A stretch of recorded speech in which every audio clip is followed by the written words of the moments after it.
to the next generation of warfare, psychological warfare. In modern conflict, the mind is a potent weapon. Discover General Michael T. Flynn's groundbreaking guide, The Citizen's Guide to Fifth Generation Warfare. Unlock tactics, strategies, and the mindset to navigate this cognitive battlefield that we all find ourselves in. Equip yourself against manipulation and emerge unscathed. Unleash your potential. Order now.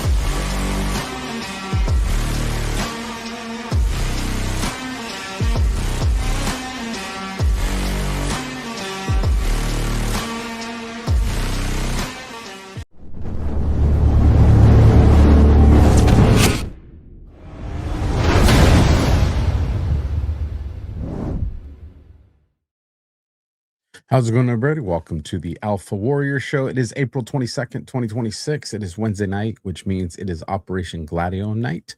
We are on chapter 93. I'm going to be talking about the Southern Poverty Law Center. It's been in the headlines. And of course, we will have a Gladio perspective on that. Episode 541. Do me a solid favor, folks. Whatever platform you're watching on, if you could share this out, let's get a large audience in here. We are in the midst of Gladio operations, not just nationally, also internationally. And we see it now. We see it in the headlines. I need you guys to help me get a big audience to see this, to get exposed to the colonel, to accelerate this exposure of what's going on and what this Gladio is. So I need your guys' help for that. So with that, let's get to some commercials. And when we come back, it's Gladio time. Science proves that a healthy immune system is the body's first defense against the smallest of ailments to the most catastrophic. Coriolus versicolor is the most sought-after, all-natural supplement for both humans and pets to help boost the immune system. There are over 400 studies worldwide on its effectiveness in humans, including Sloan Kettering Cancer Center, MD Anderson Cancer Center, and now from the University of Pennsylvania School of Veterinary Medicine. Together, we can help reverse this terrible tide now plaguing your loved ones and give them the immune-boosting supplements that they need. It's finally here, our second annual mega sale. This sale only comes around once a year, so take advantage of the best offers ever while you can. For example, save 50% on our Giza Dream bed sheets, as low as $29.98. And for the first time ever on TV, MyPillow mattresses and MyPillow mattress toppers as low as $99.98. And you save 50% on our Lux Pure 6-piece towel sets. Regular $69.98, now only $39.98. And our best-selling standard MyPillows, regular $49.98, on sale for $17.98. Wait on it, mega sale, only $14.98. So go to mypillow.com or call the number on your screen. Use this promo code to take advantage of our second annual mega sale. But wait, there's more. To make the mega sale even more special, when you order right now, your order's going to ship absolutely free. That's absolutely free. And of course, all the links to my partners, sponsors, and affiliates are down in the description below, including the first link, which will take you to the Gladio store. And then down in there, you'll also find the links to the Colonel, who I'm going to bring to the stage. Now, Colonel reached out to you this morning, and you're just like, we should probably talk about this. And I said, if you're ready to do it, let's rock and roll. Where are we going tonight? So I had looked into the Southern Poverty Law Center probably about a year and a half ago, somewhere in a thread somewhere. And what immediately stood out to me is if you go back in writings about the Southern Poverty Law Center, almost every article that someone would write about, and specifically a guy by the name of Laird Wilcox. What I found fascinating is on a regular search engine, number one, you almost cannot find any of his material. And archive.org has almost all of his references dead on archive.org, which was kind of like a red flag to me. But if you can, through Yandex and some digging, find some of his old articles about the Southern Poverty Law Center. And I posted a bunch of them today, all through the day. Of course, everybody ignored him like usual, but whatever. He was on to this decades ago.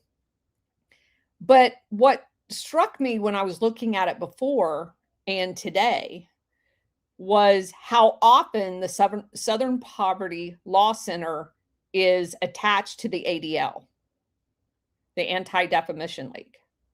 In almost every article, there's some tie between the two as far as them tag teaming issues, which again, to me is a red flag. So let's start off by introducing a couple of the characters we're going to talk about. The first one is Morris, and you don't ever see his middle name used. It's Seligman, which is a very notorious German Jewish surname. And his last name is Dees.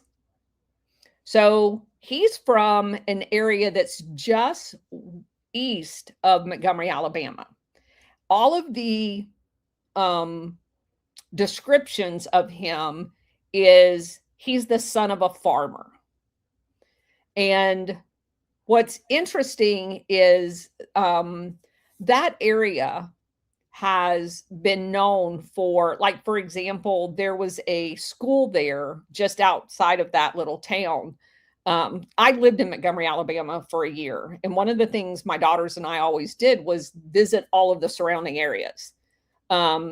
Mount Meigs, M-E-I-G-S, had basically at the beginning of the 1900s, like 1910, had a school there that was like a reformatory for Black children. And they had young children there, they had middle-aged children there, and basically it was a prison camp. And they were starved. I mean, there was horrific stories, sexually abused there. And I found it rather ironic that he grew up in that area while that school was in operation. And I just want to explain to people how Orwellian the name of what we're going to go through tonight. Just keep this in mind. Southern Poverty Law Center. Southern Poverty Law Center. And that's going to come back multiple times when I talk about some of the lawsuits that this guy was involved in, because he's a multi-millionaire. Okay. Like many times over. So he goes to law school at the University of Alabama. And the first thing he does is open a direct mail sales company. He also publishes books. And he created an organization called Fuller and Dees Marketing Group. That's what he was known for. It grew to be one of the largest publishing companies in the South. And you can't find any evidence that this guy was concerned about poverty at all, even in his own backyard. No reaching out to any of those people that went through that torture of growing up in that. As a matter of fact, many of the people later on in life resorted to violence and ended up, with life sentences in prison because they never got they was just psychologically tortured in that place. There was no legal representation for any of those people. He never went back and revisited any of their sentences, nothing. So to me, that's very noteworthy. But he gets approached by the Los Angeles Times to buy his publishing. Now, those of you who followed me long enough understand that the media basically is all part of this operation, right? So they offer him like $1 million for his publishing and direct sales company. So I think that's the point in which this guy is compromised as far as what we're going to see occurs. Now, he, of course, is given all of the normal awards from the establishment. The National Education Association just reaps rewards on him. He gets all kinds of accolades, like they're building a portfolio for him. The USJCs gives him awards, blah, blah, blah. In 1967 is the first time he started taking on controversial cases.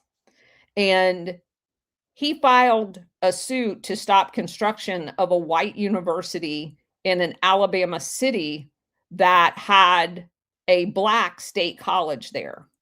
He also sued to integrate Montgomery's YMCA, which of course we all think is a great idea. His partner's last name is Levin, Joseph J. Levin Jr. And he meets him. They both go to the same school. They graduate from the same law school. And they go in business called the Southern Poverty Law Center with a civil rights activist by the name of Julian Bond. So now we've got the Southern Poverty Law Center. And again, he is reaped with rewards for all of his, like the American Bar Association, which is corrupt as hell, gives him an award. The American Civil Liberties Union, ACLU, gives him an award. I already mentioned the National Education one. So in 1972, he becomes the finance director for George McGovern's presidential campaign. And because he's a whiz at direct mailing, he raises over $24 million for George McGovern using his technique. And he also served as President Carter's national finance director in 1976. He also served as the national finance chairman for Senator Kennedy's 1980 presidential campaign. Now, you won't be surprised at all if I tell you that if you go to the Southern Poverty Law Center's website and want to donate, do you know who runs their donations? Act Blue. Oh, this is good. Oh, yeah. Okay. So Dees becomes the chief trial counsel at the Southern Poverty Law Center. And he participates in basically creating that hate map. And he's infamous for suing, quote unquote, hate groups that he also funds. Kind of like the self-licking ice cream cone. And every case that he takes on, he uses as a marketing tool, right? So he says that he's representing this, John Doe, and then he advertises and uses direct mailing to get millions of dollars donations from everybody while he's representing these people. He doesn't share any of that money with the victims of the lawsuits, and I'll come back to that in a minute. So he does a bunch of books. He writes books. And one of the first books he writes is A Season for Justice. He also writes a book called Hate on Trial, The Case Against America's Most Dangerous Neo-Nazis. That was published in early 1990s. And it basically talks about a trial and a $12.5 million judgment against a quote-unquote white supremacist, Tom Metzger, and his white Aryan resistance group for beating up a young Black student in Portland, Oregon. His third book was called Gathering Storm, America's Militia Threat, which, of course, then he goes out and creates his own militia. And so he kind of has now combined all of those aspects. I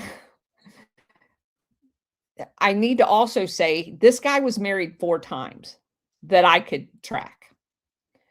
His last divorce, the woman accused him of being a pedophile for trying to go to bed with her daughter from another marriage and being gay and having sex with somebody that he tried to get into a threesome with his wife. He also was accused multiple times of sexually harassing female at Southern Poverty Law Center. Now, you can take the divorce, because that came out in the divorce, the stuff about him being a pedophile and gay. You can take that for whatever it's worth. There are charges made in divorces that are not necessarily true, but that's part of this whole guy's persona. So just putting that out there. All right, so let me go back and talk about real quick Joseph Levin, his law partner. So, like I said before, he graduated University of Alabama with his law degree as well. He spent 2 years in the U.S. Army, and he goes into business at the Southern Poverty. Well, they had a law firm, and then that law firm basically becomes Southern Poverty Law Center. But I want to get to this other guy that was, let me go back here for just a second, because he's very interesting. He had a couple of things to say. One of his original guys that he was in business with, Millard Fuller. He's the Fuller and Dees marketing guy. He goes on later after he sells, he allows Dees to buy him out from that marketing firm and donates all of that money to charity. And Fuller goes on to establish Habitat for Humanity. So apparently he's a good guy. But one of the articles that quoted Fuller that I saw said basically that his complaint and why he wanted out of that business was that Dees had said to him that he was only in it for the money. He basically was going to do whatever it took to get rich. And Fuller, being more of a humanitarian, as obvious from his basically donating all of the money from that business that they'd been in together to charity and then going on and establishing Habitat for Humanity, seems to be more of a humanitarian and was in it for the right reasons. So at that point, I kind of made my assessment of what type of a person Dees is. And I think that's critical background for understanding the Southern Poverty Law Center. So one of the first things that struck me is that the Southern Poverty Law Center, their big famous thing that they produce is called an intelligence report, which of course for me is like, what? Who does that? Who writes an intelligence report at a nonprofit NGO? Like nobody, unless you're in it for other reasons. So the intelligence report is kind of the crux of the whole thing. They basically, the people that are in this intelligence group inside the Southern Poverty Law Center monitors hate groups and racial extremists throughout the United States and exposes their activities to law enforcement agencies, the media, and the public. They are quoted as saying, "We publish our investigative findings online in the intelligence report, our award-winning quarterly journal." Now, of course, this intelligence report is used by law enforcement all over the country. Now, if you were the CIA, hypothetically, and you wanted to operate inside the United States and target groups, would you not use an organization like the Southern Poverty Law Center, who has their own intelligence body inside of it? Absolutely, I would. And when you look at the production of the identification of hate groups, do you think 764 or Trans Tifa or any of those are on there as a hate group, or the Muslim extremist? No, they're not. They're not on there anywhere. The only ones that are really on there are basically more patriot focused organizations. You'll find one or two, but it's primarily focused at exactly the same people, the nationalist, that the CIA targets overseas. So if you go into any of the 90 plus countries that we've talked about, the focus is always on the people that don't play ball, right? So you go to the Tupamares in Chile, whatever, they're the ones that are the nationalists that don't want the CIA operating and wants their government as a representative democracy. So I have a sneaking suspicion that we're going to find out that there are direct ties domestically. And these are one of the exact same organizations that we've looked at overseas multiple times in our Gladio series, because they fit the exact footprint. So let me transition here.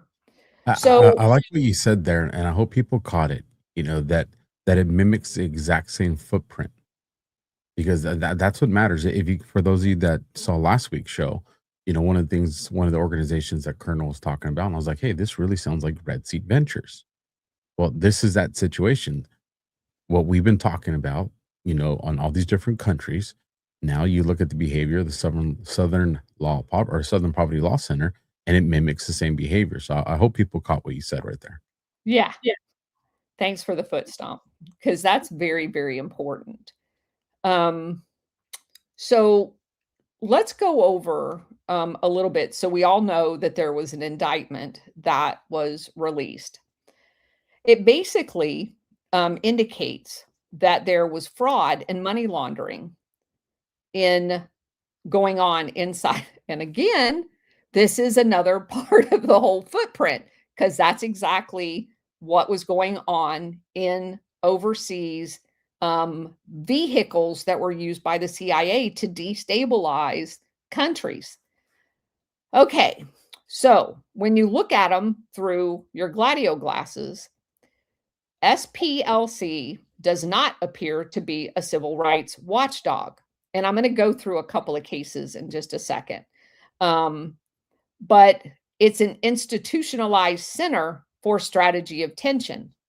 So if I can fundraise off of hate. I have to have hate.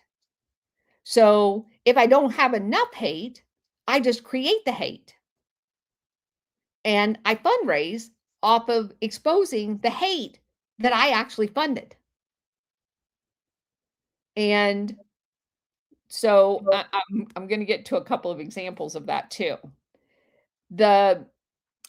I was trying to put all of this into words, but basically what I came up with was it basically is the foundational logic of Gladio operations throughout Europe and around the world, where intelligence services and their proxies infiltrate extremist factions on both the far right and far left. The objective was never to eliminate dissent, but to facilitate controlled chaos. By funding, guiding, and radicalizing groups that were already predisposed to violence, these actors created a perpetual state of fear, justifying the expansion of state powers, the suppression of political enemies, and the validation of existing elite narratives. The indictment confirms that this model has been imported and institutionalized in American nonprofit sectors, which is, again, exactly how USAID does it in overseas, using NGOs to do that. By funneling millions of dollars to high-level figures in the Ku Klux Klan and neo-Nazi movements, the SPLC ensured that these groups stayed active, visible, and violent when they might have otherwise withered into irrelevance. This provided a steady state of quote-unquote racism, even if it's manufactured, that served as raw material for their fundraising apparatus. It's the perfect system.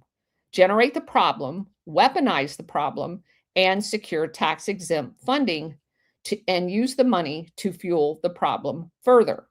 And of course, we know the Southern Poverty Law Center, their material is used by the FBI, it's used by police departments, and they use it as part of congressional testimony. It literally... I told you before the show that I referenced them in a search warrant that I did many years ago.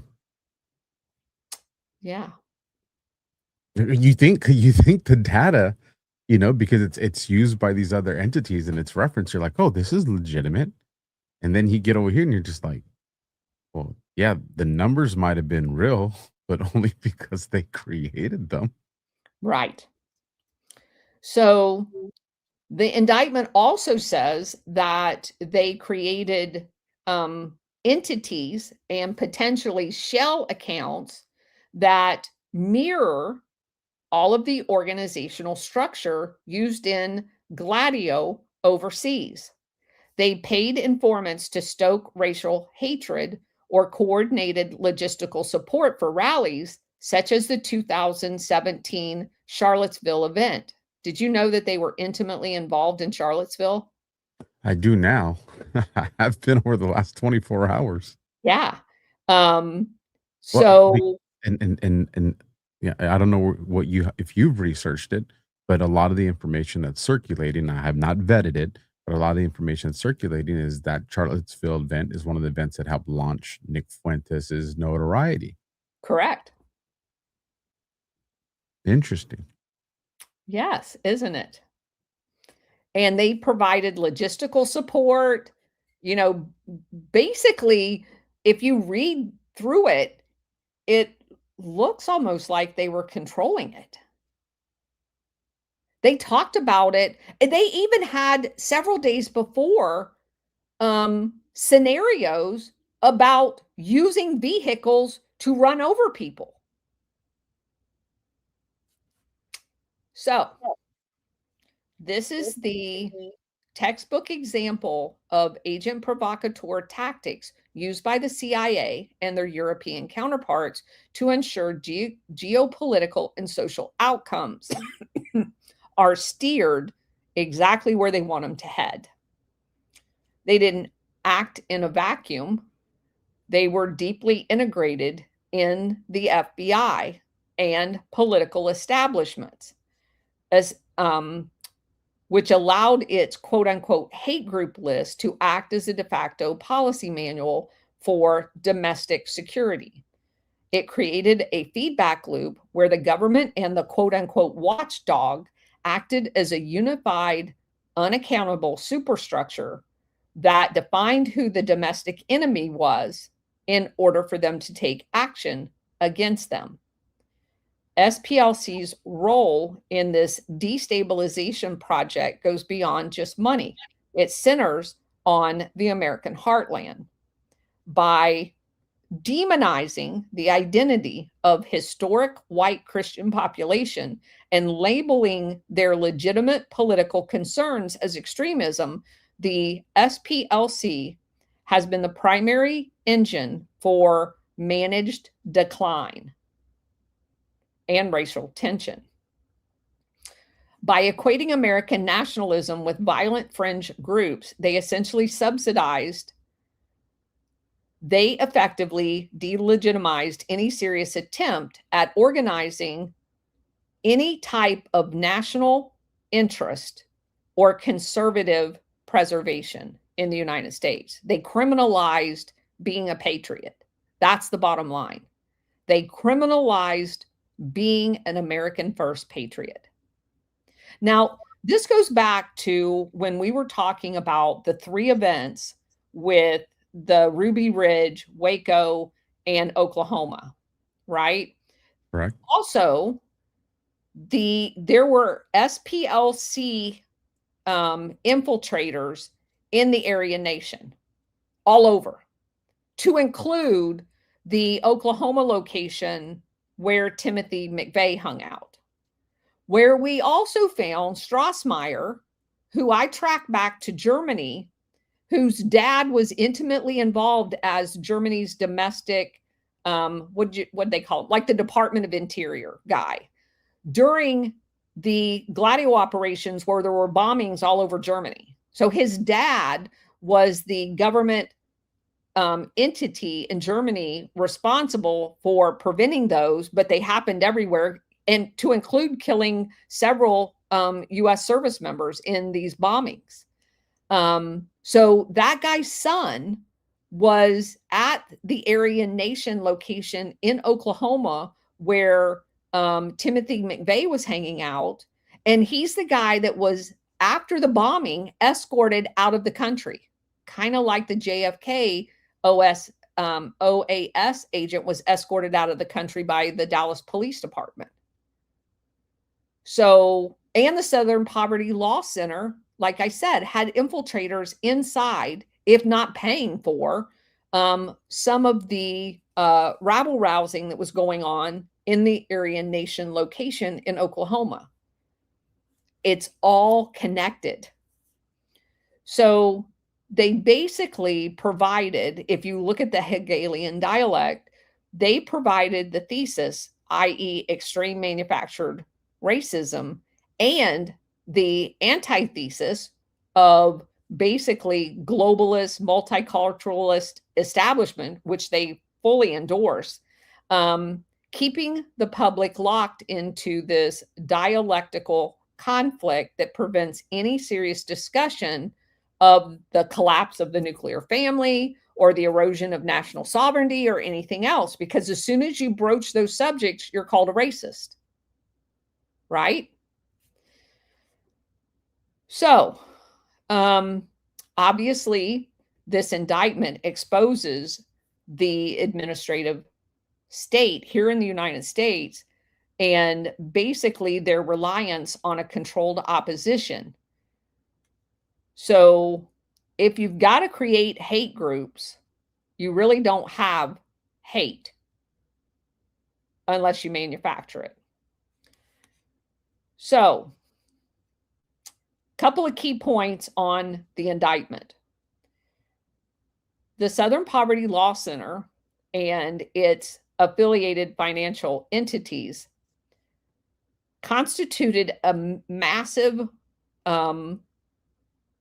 indictment that is far worse than racketeering or basically state-sponsored disruption. They talk about in the indictment racketeering and fraudulent conduit schemes. They alleged that they functioned as an expansive racketeering enterprise. It's accused of utilizing pass-through entities and domestic NGOs to move millions of dollars, millions, to fringe extremist organizations.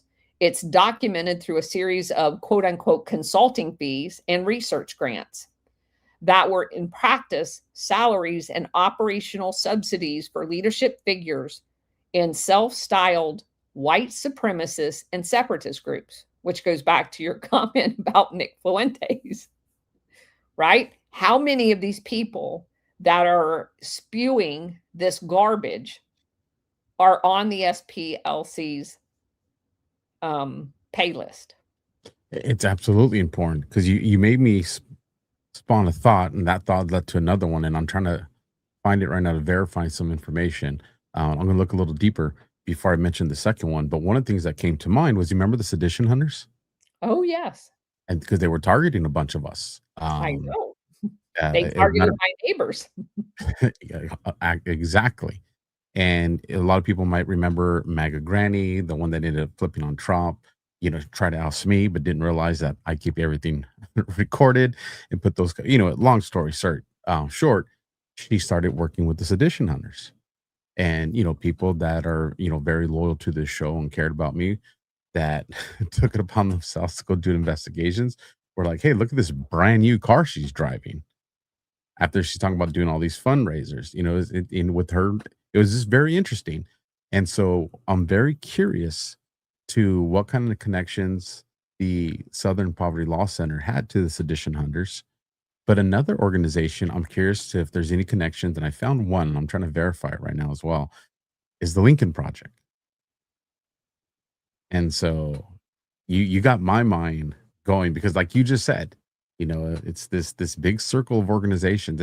It's the intelligence apparatus saying, well, let's just create these other organizations that, don't have to submit to FOIA.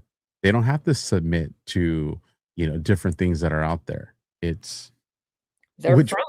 They're fronts. But here's the other part, is knowing that the FBI starting with them is something that would mimic a very large RICO case, because you're building your way up to the way this works. Anyways, my mind's going wild. Let me take care of a real quick ad, Colonel. Sure. And I hope people are paying attention, because for all the people out there that have been screaming, nothing's happening, I think this is gonna this is unfold. freaking huge. Yes, I think this is Pandora's box going. This is what I think's going on. So with that, folks, you'll see it up on the screen here in just a second. You guys been doing good, and they like it, so they came back to us, folks. Have you ever wondered what it feels like to shoot with the same precision tech used by U.S. Special Forces? Well, good news. After years of research and development, MCG Tactical just dropped something incredible: the Stinger Combat Sight. This isn't your average red dot. Using holographic technology once reserved for elite military and law enforcement, the Stinger delivers crystal clear precision, so accurate you could hit a dime at 300 yards without even trying. That's 3 football fields, folks. This is the exact same level of technology used by the pros, but here's the twist. Most sites like this go for $600 or more, and people happily pay it. We do. But right now, through an exclusive deal with MCG Tactical, you can get this mil-spec sight for under $200. And it gets better. For my listeners, you're getting 67% off, and they're covering the shipping. Just scan the QR code on your screen or go to mcgtac.com. That's mcgtac.com/alpha to get yours today. The only catch, supply is tight, and these are flying off the shelves already. So if you want a site built for the best, now's your shot. Grab yours before they have to shut down orders. Again, folks, that's mcgtac.com/alpha. The Stinger is on sale. Capitalize on it now. And if you're like, I don't see a QR code on my screen, as always, it's because you got to come watch on Rumble. Colonel, Pandora's box, please continue. Okay. Also in the indictment, they were accused of sending direct payments from SPLC linked accounts to bank accounts of identified extremists by the SPLC. So They identify them, then they pay them. These funds were used for tactical gear, travel, and logistics for rallies intended to draw mass media attention and public outrage. The indictment alleges a revolving door between radical group leadership, the SPLC consulting roles. By paying these figures to maintain their visibility, the SPLC ensured a constant supply of inflammatory imagery and audio to sustain high levels of fear, to encourage donations and add legitimacy to an increasingly bigger surveillance state. The indictment challenges the SPLC's tax-exempt status by demonstrating that its core activity was not educational or legal advocacy, but political warfare, which is huge. It also says that they had tracked hundreds of millions of dollars to offshore accounts. And again, how Gladio is that? They argue that they were not legitimate endowments, but war chests intended to influence internal political outcomes, probably used for overseas as well. Allegations include a systemic filing of false financial disclosures with the IRS, failing to disclose the true nature of the expenditures, and misidentifying political activities as civil rights legal defense. So let me plug in a little information here because it ties into legal defenses. I told you I was looking at Southern Poverty Law Center and Lincoln Project, see if there's any connections. Now, this is cursory level, just so folks understand, haven't gone deep into it. So this is just surface level stuff to find some connections that are there. And here's one of the ones that we have. First, the breakdown, January 5th, 2021, and this is from the Lincoln Project, their program, listed Nancy Abudu as a guest. Separate sources identify Abudu at the time as an SPLC voting rights leader and later a strategic litigation leader. That is a documented personnel crossover in a media appearance. So there's one. The second one, this comes in 2024, the Georgia election case. The court filing hosted on SPLC's site shows SPLC lawyers representing one group of amici, while the same filing certificate of service separately lists counsels for Georgia First Incorporated and the Lincoln Project Incorporated. That shows that SPLC and the Lincoln Project were at least aligned on the same side of that litigation. It fits the pattern. This is going to be big. That's a great find. So obviously, they have a monopoly on basically the watch list or terrorist list. The prosecution for the indictment argues that the information used by the SPLC to lobby federal law enforcement, both at DHS and FBI, was often derived from individuals that the SPLC was funding. Talk about a self-licking ice cream cone. It alleges that SPLC provided evidence of domestic threats to federal agencies that they themselves had manufactured via their network of informants and subsidized radicals. This is framed as a breach of federal law regarding the manipulation of intelligence and the subversion of internal security processes, because they're basically passing off fake information. Oh, who else does that? Oh, I don't know, the CIA. Who actually creates intelligence as opposed to gathering intelligence? That's exactly what SPLC is doing. They're acting as a mini CIA domestically. That's exactly what the indictment says. They are part of Operation Gladio in the United States. 100%. Because it's my opinion, that's what sedition hunters were. They were doxing all of us. And they were doing that at the behest of the corrupt side of the intelligence agencies. Well, there's I wouldn't even say they were doxing.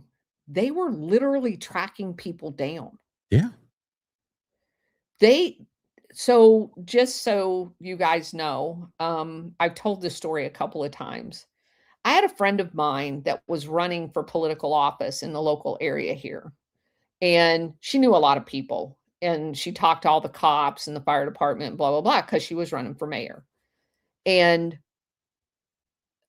she called me one day and said I needed to meet her immediately. I had made it well known that my neighbors were the three people in my hometown here that was implicated in January 6th, and they were tracking one of them down. They couldn't find. The other two had been on electronic monitors so they could try to find the third one because they all are related. And so I drove over and met her, and she just handed me a piece of paper.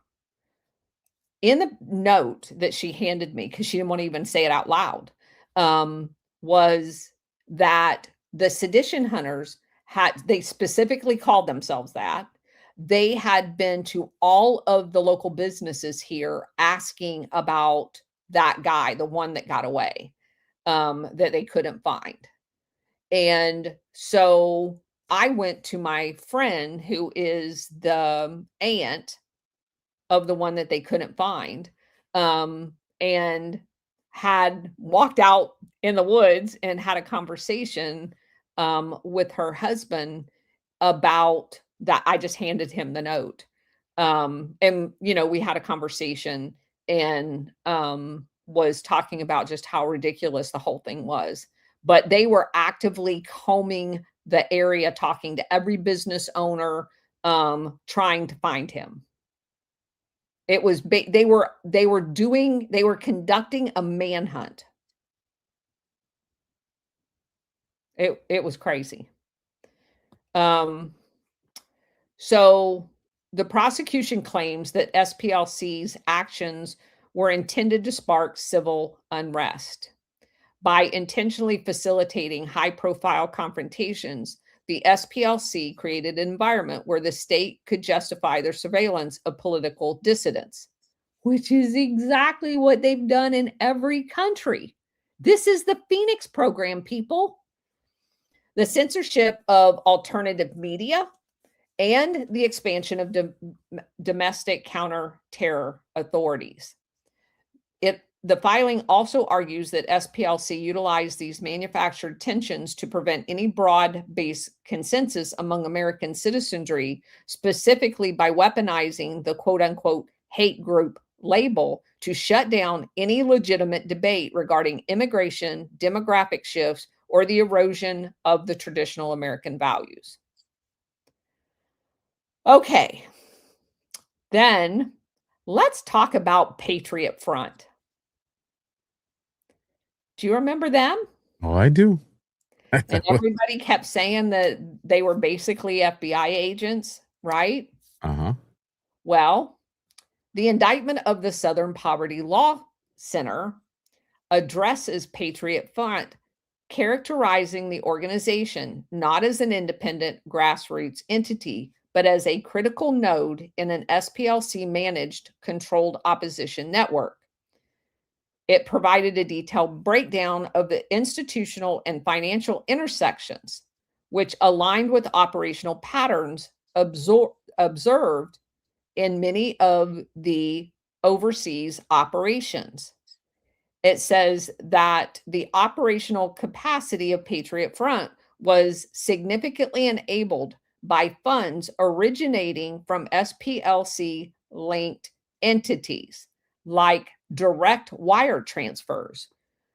Supposedly, they conducted forensic accounting, and it presented consistent mask wire transfers from NGOs under the SPLC umbrella to private accounts owned by key Patriot Front leadership. The indictment links SPLC funds to specific logistical expenditures. You remember all those vans, those U-Haul vans that were being U-Hauls. Mm-hmm. including the leasing of those vans. the procurement of uniforms, and the purchasing of communication equipment used during high-profile demonstrations. No wonder they all got away all the time, and nobody tried to unmask them, except for a few times. They also said that documents indicated that the timing, locations, and specific messaging of Patriot Front marches was coordinated to coincide with political moments where white supremacist threat narrative needed to surge. The indictment says that SPLC pushed for the use of mask face coverings for Patriot Front members. This was not a security measure for the members, but a deliberate tactical decision to prevent personal identification and ensure they remained viewed by the public as a monolithic threat to individuals. Now, can you see the screen, Colonel? Yep. So this flag here to the left, one of the first things that caught my attention was there were so many obvious signs here, but I want you guys to pay attention to where our stars would normally be. And any of you that have followed any of the coverage that I've been doing, over the last couple of years on the Azov Battalion and the Nazis and Ukraine and all that stuff going on, you will recognize that symbol because also known as the Black Sun. And so I'll just read just the first two sentences. The Black Sun is a type of sun wheel symbol originating in Nazi Germany and later employed by neo-Nazis and other far-right individuals and groups. Like they didn't hide these connections. No, they're trying to create them. They're trying to create a narrative. It was a psyops. It was a psychological operation conducted on the American people. So this way, remember, you make it look organic, but it's synthetic. That way, once you do get, ordinary people that get sucked into it emotionally and make the mistake, then those people are going to get hammered. It's the whole thing in Michigan with Gretchen Whitmire, Yes, and the brothers and all that stuff that went out there. It's 90% FBI agents, 10% people was that operation. That's ridiculous. yes, And there's no tactical leader in the world that would have ever allowed a legitimate operation like that to go through. If Colonel, not if if they were legitimate. if they were legitimate, yeah. If I would have went to my police chief and said, "Hey, chief, there's these two guys, and I think we can bust them being part of an organization. How big's the organization? Well, 12 members. Well, ain't 10 of you guys in there though? That's besides the point, chief." He would have looked at me like, "You're crazy. What's wrong with you guys?" But yet that's what they did. Yes. Okay. It also suggests that SPLC researchers were the ones providing the guidance for Patriot Front rhetoric. When Patriot Front would subsequently release a manifesto or make a provocative statement, the SPLC would then discover, in air quotes, and highlight this rhetoric to the FBI or DOJ and media, thereby validating their own manufactured feedback loop. So I'm going to give you the script, you read it, and then I'm going to act outraged. The indictment claims that SPLC personnel served as a clearinghouse for information provided to federal agencies regarding Patriot Front activities, effectively curating which extreme groups the government would focus on and which ones they would allow to operate unhindered, which again is exactly what the CIA does overseas. The indictment further contends that the Patriot Front was maintained purposely to erode the legitimacy of the broader American nationalist movement. By keeping the group active, well-funded, and highly visible, they created a psychological lightning rod. Every action taken by the Patriot Front was used to broaden the definition of hate to cover mainstream patriotic and pro-Western sentiment. The indictment says that SPLC used these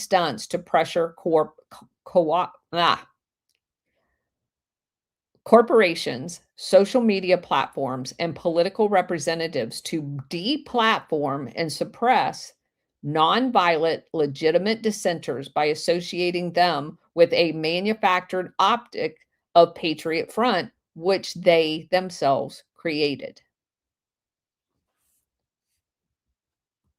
So it basically functioned as a part of the strategy of tension, serving as a foil that SPLC could manipulate to justify suppression of historic American population. The indictment represents the group as a modern day iteration of a false front organization utilizing intelligence operations to ensure legitimate political opposition remains trapped, characterized by radical, optic, and damaging. That's crazy. Now, let me go back to the comparison of the SPLC and the Anti-Defamation League, the ADL. And as you do that, I just want to bring up just two for those people that are not familiar with them. This is the homepage from the Lincoln Project. It says, "We're here to stop Trump, break MAGA, and save America. Are you in?" And then this is the homepage for the Sedition Hunters right here. Sedition Hunters is a global community of open source intelligence investigators who work together to assist the U.S. FBI and Washington, D.C. Capitol Police in finding people who allegedly committed crimes in the January 6th Capitol riots. And it went far beyond that, folks. Because against some people's requests, I would go into their spaces and battle and call them out, and did some of the stuff they were doing to J6ers. I'd fire back at them. It pissed them off, but it is what it is. That's what Alpha does. Yeah. Always the Marine. Okay. So basically, I started doing a side-by-side comparison of the tactics used by the ADL for their agenda and the SPLC for their agenda. And it's weird just how closely they mirror each other. They basically, my words, are operating as like a two-headed monster within the administrative state. They actually share intelligence data between the intelligence project of the SPLC and the ADL's Center on Extremism. They function as a private sector CIA for domestic social management. They share files on political dissidents, coordinate deplatforming campaigns against journalists and activists, and trade information with the federal law enforcement to ensure that their version of hate becomes codified in state-sanctioned policy. By having two massive tax-exempt organizations reporting on the same threat, they create an ecosystem. If the SPLC identifies an individual as dangerous, the ADL echoes it, and vice versa. This creates a feedback loop for media outlets, themselves often staffed by people with similar ideological commitments. And they can then treat it as objective truth with independent verification of the other. It provides a cover of legitimacy that destroys people's livelihood and reputations.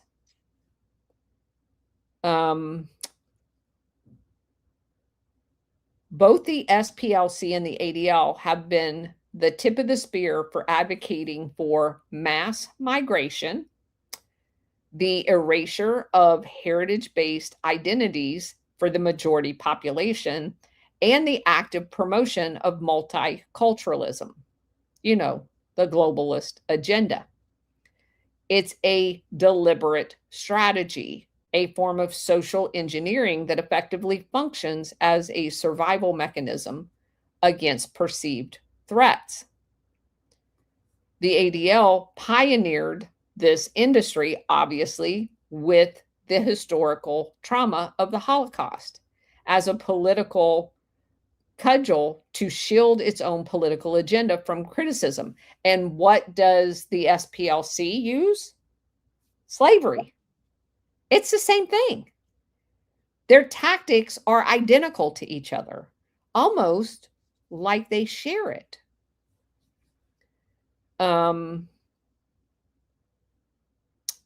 Let's see. While you're looking, the timing of this exposure is good, really, really good, because, and I mentioned this on my show earlier this week, Colonel, the Carmelo Anthony case is coming into play.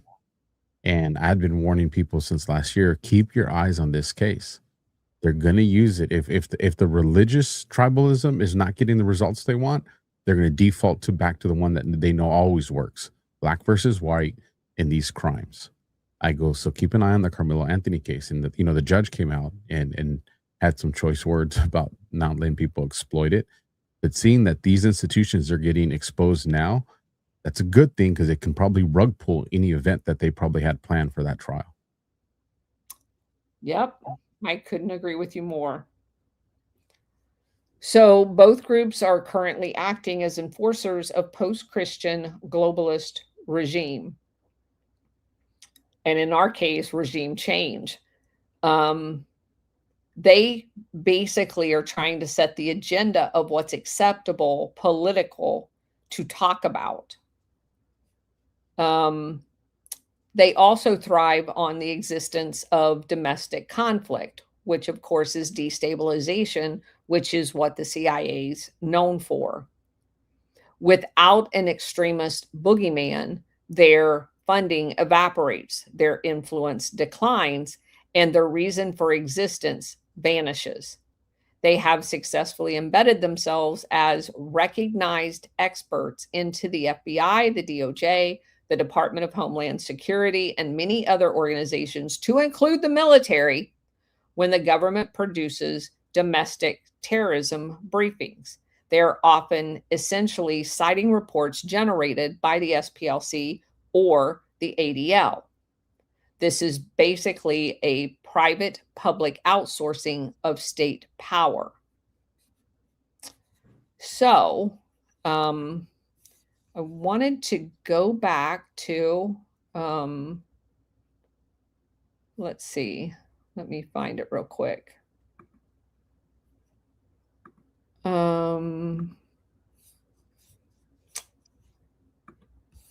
There was a couple of, let's see, I mentioned Act Blue. Oh, the other thing. The SPLC was intimately involved in a lawsuit with the Women's League of Voters, which is basically another entity that serves like the women's organizations, like we talked about in Lebanon, that the CIA uses domestically to interfere in elections. And they joined up with the Women's League of Voters to basically thwart the lawsuits that happened about the 2020 census. They challenged whether or not you could count illegal immigrants, and they basically both got together. And if you look over the list of people that donate large sums of money to the SPLC, it's a very interesting list that looks exactly like the oligarchs that we've talked about in the past. Here's some names right here. Oh, look. JP Morgan and George Soros. What? That's crazy. You mean the same JP Morgan that funds all of this Gladio shit, and George Soros that funds all of this Gladio shit more recently? They would be funding the SPLC? Yes, I'm they shocked. would. I'm very shocked. Yeah, isn't that interesting? Um, there's a ton more, but I think we've pretty much made the case that this is definitely Operation Gladio inside the United States. It is. I want to just highlight. You guys know my brother Sean Taylor, um, and he sent me this. He's like, "Share this. I gotta help me make it go viral." So I will be posting it when you guys see it. If you guys can help, um, but it comes from the pamphleteer out in Nashville. And again, I haven't had a chance to verify this story, so I want to be very clear about that, folks. The SPLC is a recurring character in the Phil Investigates. If you guys remember, this is Phil Williams. We're talking NC5 News out there in Tennessee. This is the one that came after our brother Sean Taylor, the Millersville PD, when they were looking into the cases that involved some of the corruption there, the human trafficking there, the child trafficking there. But they had also stumbled upon a gentleman. I don't remember his name, so I don't want to get inaccurate, but they had a drone contract with our Department of, at the time, Defense, to train the guys out in Ukraine over this. And it was a large contract. And when the TBI raided them, because they said this investigations that they're doing into human and child trafficking went beyond the scope of their duty, one of the things in their search warrant that they asked the judge for was files related to that guy, which had nothing to do with those other cases. But anyways, to continue, on the heels of yesterday's indictment, Williams' Confronting Hate series, which builds its authority off the SPLC's work, is worthy of further scrutiny. So it looks like there might even be some connections coming out of there, folks. And I think you're going to see this on a lot of things. I think this is the rug pull of that. I call me excited because I am, Colonel. And for those that have been tracking my other shows, I told everybody, and this lines up in that window, that we were going to see some people that were just going to start disappearing off of social media, not disappearing like pew pew violent stuff, that they were just, their accounts were going to start vanishing. And this is, I think, very strongly related to that, because once the funding is removed from all these inorganic accounts that are out there that are pushing this propaganda, they're going to disappear. The only reason they're doing it is money or something that might be leveraged on them. And I think we are going to see social media heads that are going to find themselves, if not charged, at least named in the indictments of things like this. Kind of like what they did with Patriot Front. I think we are going to see that broaden into some of these other third-party applications, because that's how they try to. I mean, we know this from Gladio. They try to use shell companies to conceal everything. And so when these influencers are like, "Well, I was never paid by, Southern Poverty Law Center or the Lincoln Project or, the Sedition Hunters," you name it. And then you find out, well, this is who was paying them. And then you find out who was paying them. And then you find out who was paying them. And before you know it, you're just like, oh, it was money that just got washed a few times in laundry before it made its way to these influencers. I really do believe that we're going to see stuff like that, Colonel. Oh, 100%. And you definitely need to be looking at that exact thing, because they apparently have been doing this for a very long time. I did want to mention when I was talking about some of the lawsuits they were involved in. So this woman had, this Black woman had her son killed by what was alleged to be a Ku Klux Klan hit, and the SPLC sued, and she got like a single digit $1 million settlement, but the people that were involved basically had like $52,000 to their name. So that was what the grieving mother was going to receive from the lawsuit. Meanwhile, thanks to Mr. Dees' direct mailing, he got double-digit millions of dollars for being involved in that lawsuit, and that woman saw not a penny of it. Not a penny. And she got like a $6 million award during the trial. But of course, the people didn't have the money. So she didn't get that. She got like $50,000. And this is repeated throughout their very selective taking of cases. They also were involved in a case out west that involved basically 3 foreigners and 3 Americans. And they got into they were all drunk and they got into a bar fight. Well, somebody ends up dead, one of the foreigners.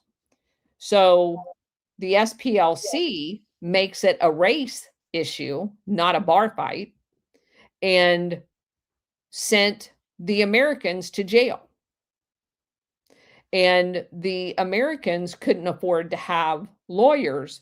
So they basically had to represent themselves. I guess they could have gotten a public defender. But the SPLC was basically like, we have an endless pot of money. We're going to make this about race and you're going to jail. And again, as soon as they got the conviction, they sent out mass mailers and made a shit ton of money for sending Americans to jail for getting into a bar fight. And lengthy sentences too, because they made it all about a hate crime. And that brings in a completely different line. These are the same people, the ADL and the SPLC, that were the backings of hate crimes. Now, we all know, just like they tried to do with the terrorism charge on January 6ers, right? So you convict them of something and then you upcharge them with a terrorism enhancement. That's what hate crime is. There's no such thing as a hate crime. That's bullshit. And you know who created that? The SPLC and the ADL. And so if you kill somebody and that somebody happens to be a minority, they can upcharge you for that. It's still murder. If it even is murder and not self-defense, it's murder. It has nothing to do with the race of the victim. But thanks to these people and all of their nefarious bullshit, and they will encourage hate crimes because they profit off of them. They turn everything into a hate crime to profit off of them. And when and I know what it's like being on the law enforcement side of this. In the area where I was working, we had a larger than average demographic of people from the LGBT community, or LGB. Wasn't really large on the T there. And you would get the news trying to influence investigations, trying to say that this was against somebody's sexuality. It was like, we know the facts of the case had nothing to do with that. This was just a robbery. Like, it's a crime. There needs to be, people held accountable, but it's like, we haven't even talked to you. So you know nothing about the motive. And we know the victim, or the witnesses wouldn't say that. But again, it's one of those things where on the law enforcement side, if you are the good guys and you're honest investigators, you can see the media manipulation that's trying to happen there. Now, granted, if you got some good administration, good chiefs like we did, they'll pull back the radios, be like, hey, these encrypted radios we gave you guys, we're going to take those back. And it was one of those things where, it's the politics, right? And that's the way that, that tug of war went back and forth. Like, if you're going to go out there and try to influence our investigations, well, then these, extra things that we've given you that we don't have to give you, well, we're going to pull that back. But imagine areas where you got corrupt law enforcement administration, you got corrupt media, and then you have entities like this. Like, you're screwed. You're screwed in every corner. You have no one to turn to. Yes. So it's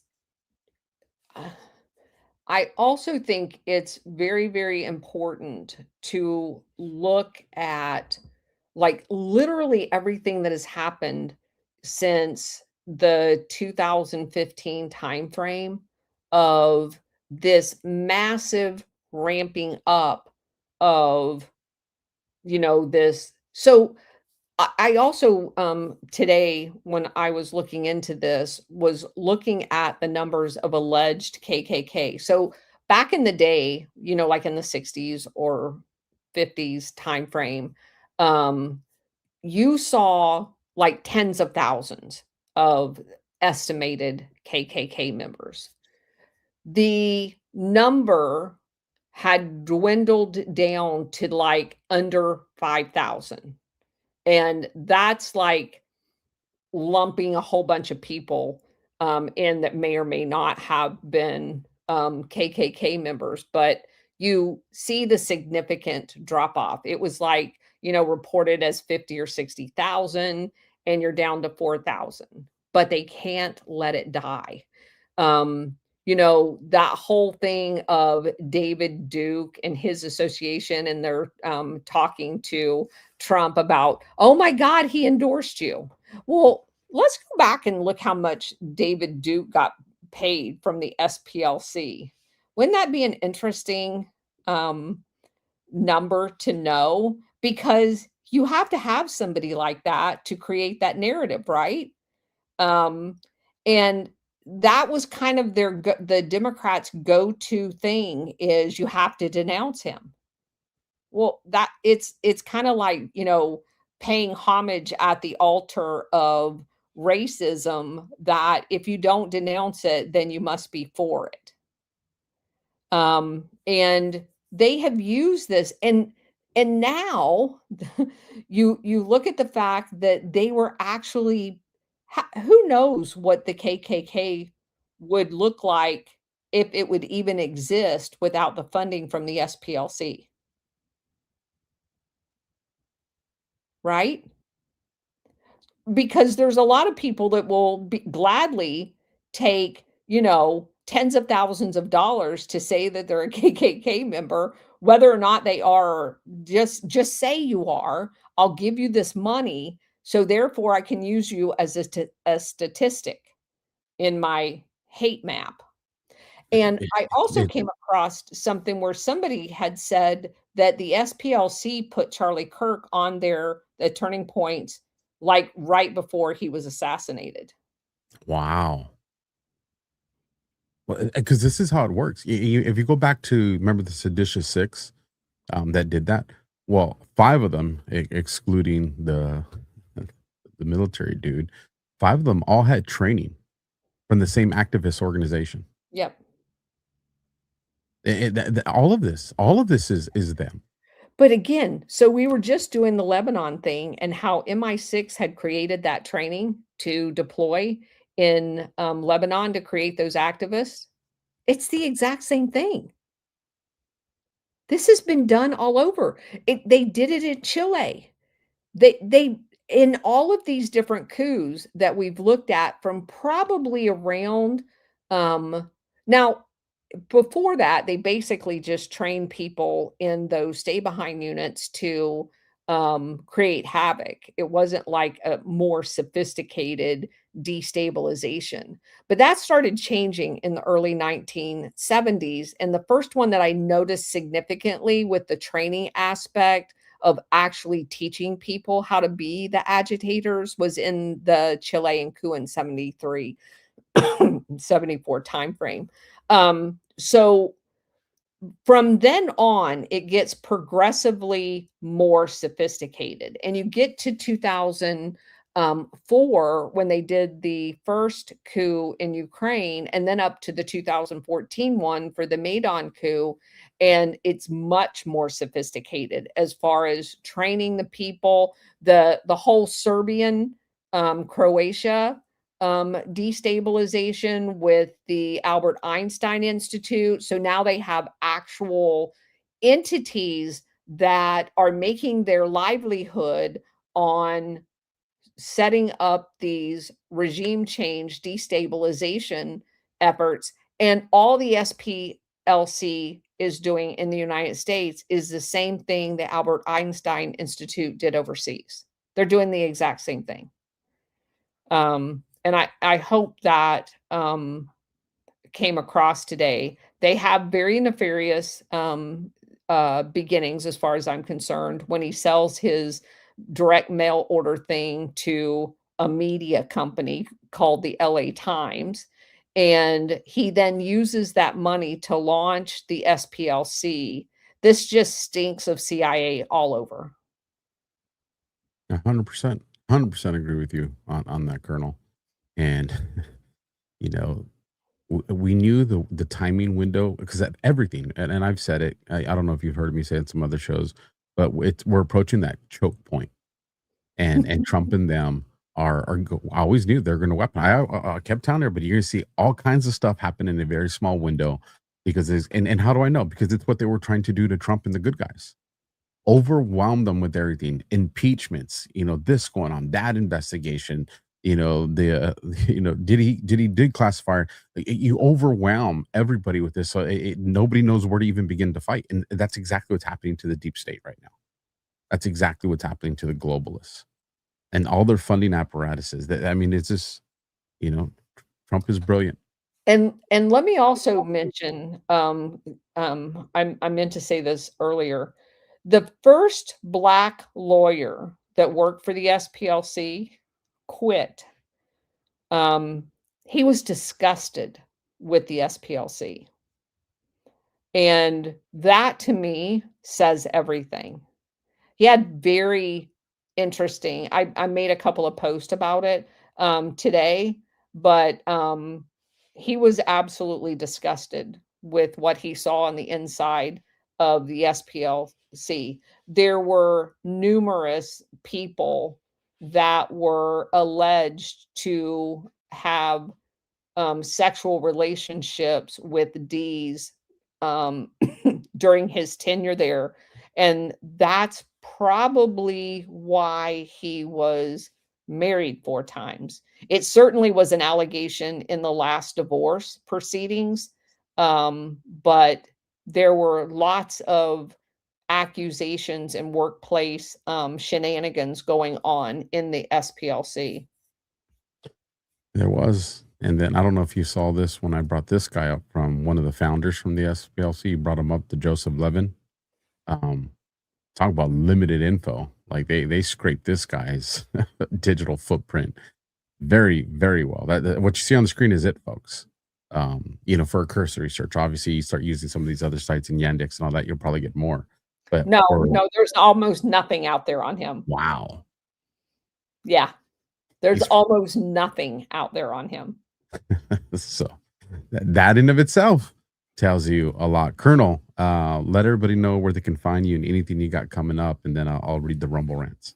4:00 Monday through Friday, and noon on Friday with Warhamster. So I did want to mention, we are looking, I think I mentioned it last week. I started off doing Operation Gladio on X as kind of a geographical summary of the different coups. I may be working with someone in the future here fairly soon to go back and do it chronologically, so that there's kind of like a series of the different destabilization, and kind of do a deep dive on each one of them on a weekly series, something like that. So we're still at the discussion part of that, but I think it'd be very interesting. That would be awesome.